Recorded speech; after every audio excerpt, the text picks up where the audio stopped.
In this example problem, we apply molecular orbital theory to various diatomic species that contain elements from the second row of the periodic table.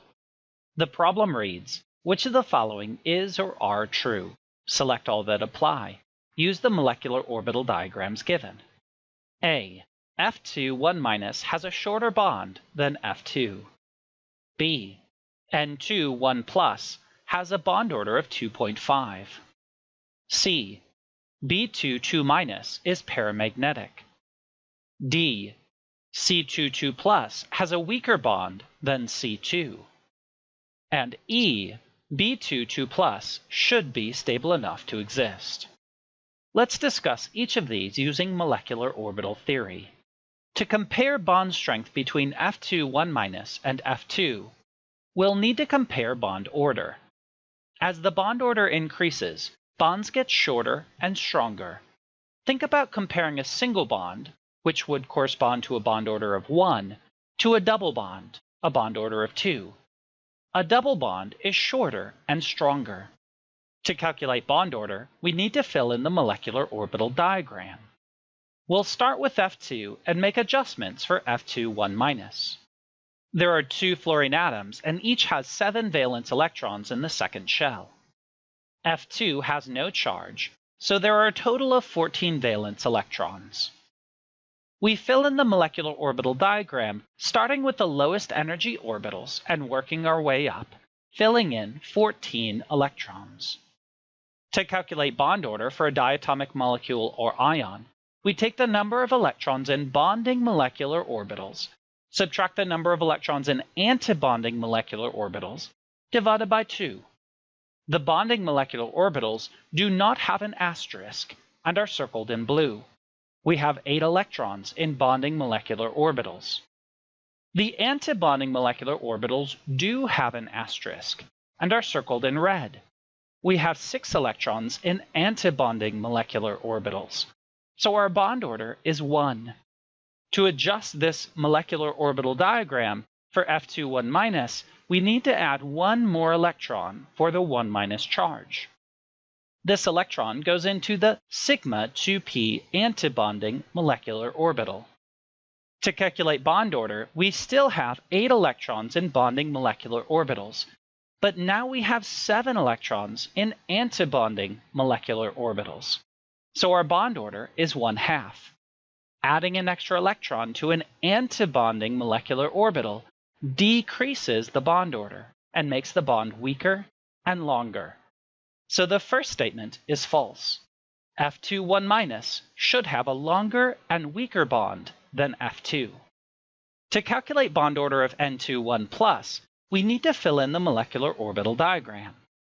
Let's start by calculating valence electrons in the second shell. Each nitrogen has 5 valence electrons, and there are 2 nitrogen atoms. We remove 1 electron because of the 1+ charge, so we have 9 valence electrons.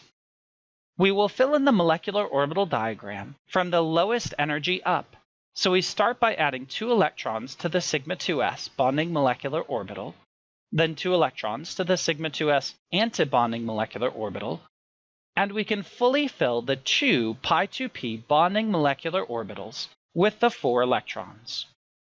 We'll put the last 1 electron in the sigma 2p bonding molecular orbital. To calculate bond order, we take the number of electrons in bonding molecular orbitals, subtract the number of electrons in antibonding molecular orbitals, divided by 2. The bonding molecular orbitals do not have an asterisk and are circled in blue. We have 7 electrons in bonding molecular orbitals. The antibonding molecular orbitals do have an asterisk and are circled in red. We have 2 electrons in antibonding molecular orbitals, so our bond order is 2.5. The second statement is true. To determine whether B2 2- is paramagnetic or diamagnetic, we need to fill in the molecular orbital diagram and determine if there are any unpaired electrons. If there are unpaired electrons, then it should be paramagnetic. If all electrons are paired, it should be diamagnetic. We'll start by finding the number of valence electrons. There are 2 boron atoms with 3 valence electrons each. The charge adds 2 more electrons for a total of 8 valence electrons.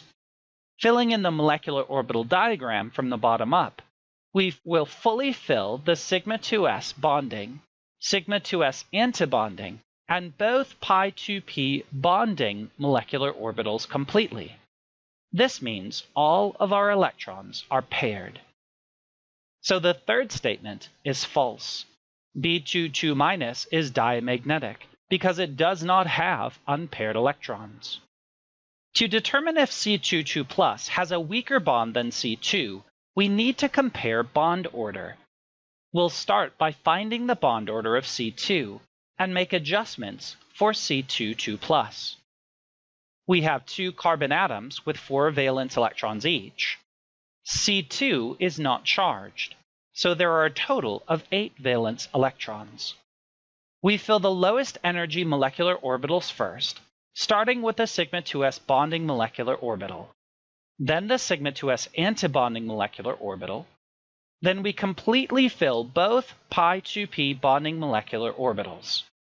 And we've used all 8 electrons.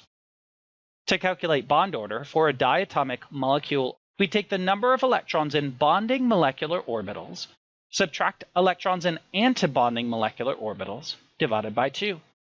The bonding molecular orbitals do not have an asterisk and are circled in blue. There are 6 electrons in bonding molecular orbitals. The antibonding molecular orbitals do have an asterisk and are circled in red.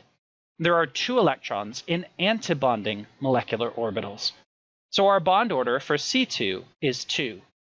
To make adjustments for C22+, we need to remove 2 electrons. Since the 2 pi 2p bonding molecular orbitals are the same energy, we need to remove 1 electron from each, leaving 2 unpaired electrons. To calculate bond order, we now have 4 electrons in bonding molecular orbitals, and we still have 2 electrons in antibonding molecular orbitals. So our bond order for C22+ is 1. Our fourth statement is true. C22+ does have a weaker bond than C2, because C22+ has a lower bond order than C2. To determine if B22+ is stable enough to exist, we need to calculate bond order. If the bond order is greater than 0, it should be stable enough to exist under certain conditions. If the bond order is 0, it should not be stable enough to exist. To fill in the molecular orbital diagram, we'll need the number of valence electrons. We have 2 boron with 3 valence electrons each. We need to remove 2 electrons because of the 2+ charge, so we have 4 valence electrons. We will fill in the sigma 2s bonding and antibonding molecular orbitals with these 4 electrons. To calculate bond order for a diatomic molecule, we take the number of electrons in bonding molecular orbitals, subtract the number of electrons in antibonding molecular orbitals, divided by 2. We have 2 electrons in the bonding molecular orbitals, which are circled in blue. We also have 2 electrons in the antibonding molecular orbitals, which are circled in red. Since the bond order is 0, B22+ should not be stable enough to exist. The fifth statement is false.